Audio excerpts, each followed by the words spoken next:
최장 열흘을 쉴 수 있는 이번 추석 연휴 기다리시는 분들 많을 텐데요. 하지만 모두가 긴 연휴를 반길 수는 없을 것 같습니다. 대형 유통업계는 매출이 늘어날 조짐이 보이고 있지만 소상공인과 자영업자는 어려움을 겪을 수 있다는 우려가 나오고 있습니다. 관련 내용 취재기자와 이야기 나눠보겠습니다. 박준범 기자. 네, 보도국입니다. 네, 기다리던 황금 연휴가 일주일도 채 남지 않았는데요. 각 업계에서는 연휴 준비로 분주하죠? 네, 우선 여행업계가 가장 분주한 모습입니다. 이번 연휴 기간에만 약 52만 명의 관광객이 제주도를 찾을 것으로 예상됩니다. 이는 내국인 기준으로 지난해보다 26% 증가한 수치입니다. 뿐만 아니라 날짜별 항공편 예약률은 90%를 상회하고 있고 연휴 기간 해외로 나가는 여행객은 지난해에 비해 2배 이상 증가한 100만 명이 넘을 것으로 추산되고 있습니다. 유행업계도 바삐 움직이고 있습니다. 일명 김영란법으로 불리는 청탁금지법 시행 이후 처음 맞는 추석인데요. 그럼에도 선물 세트 예약 판매가 크게 늘었습니다.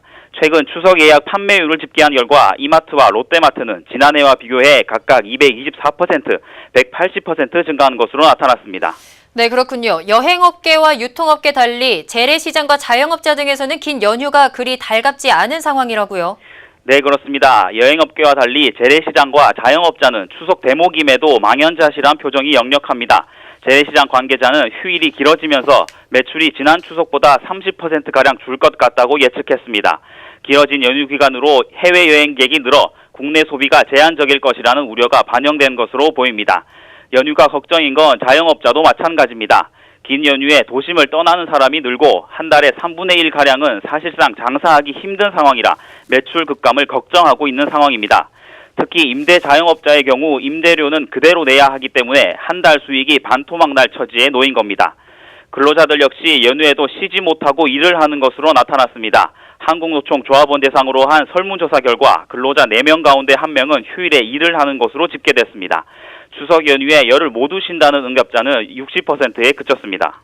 네, 추석 연휴를 맞는 업계의 반응이 상반되는데요. 이렇게 되면 자영업자나 재래시장에 대한 대책이 필요할 것 같습니다. 업계에서는 임시 공휴일의 지정에 대한 재고 얘기가 나온다고요? 네, 이번 열흘 연휴는 정부가 10월 2일을 임시 공휴일로 지정하면서 만들어진 것인데요. 문재인 대통령은 임시 공휴일을 지정하면서 국민 휴식권 보장과 내수 경기 활성화를 명분으로 내걸었습니다. 하지만 내수 경기 진작은커녕 여행 수지 적자의 폭이 더 커질 것이라는 우려가 지배적입니다.